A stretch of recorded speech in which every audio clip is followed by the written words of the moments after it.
Pinag-aaralan na raw ng LTFRB na obligahing lagyan ng speed limiter at CCTV camera ang mga pampasaherong bus sa bansa.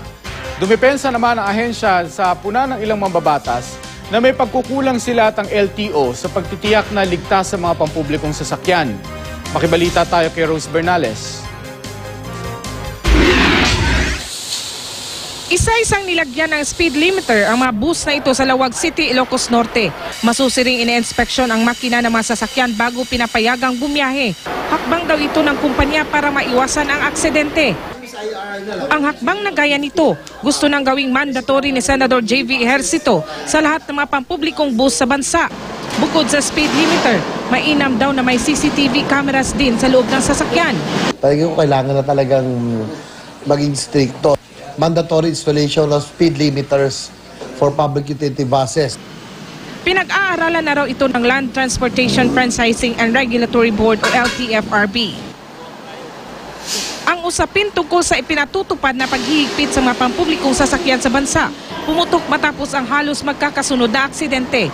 Kabilang narito ang aksidente sa Bontoc Mountain Province noong Biyernes na ikinasawi ng 14. Puna ng ilang mambabatas. Tila may pagkukulang ang LTFRB at ang Land Transportation Office o LTO para tiyaking ligtas ang mga pampublikong sasakyan.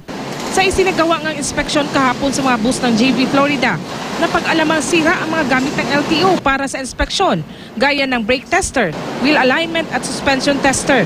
Depensa ng dalawang ahensya, kulang sila sa tao at pahirapan ang pagre-release sa kanilang budget.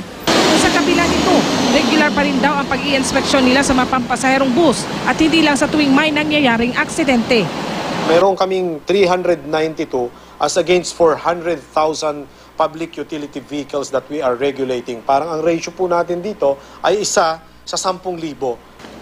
Magpapatawag daw ng pulong si Pangulong Noynoy Aquino tungkol sa isyu.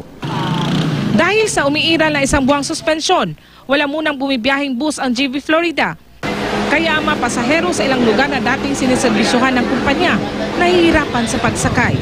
Rose Bernales, Nagbabalita, Pilipinas.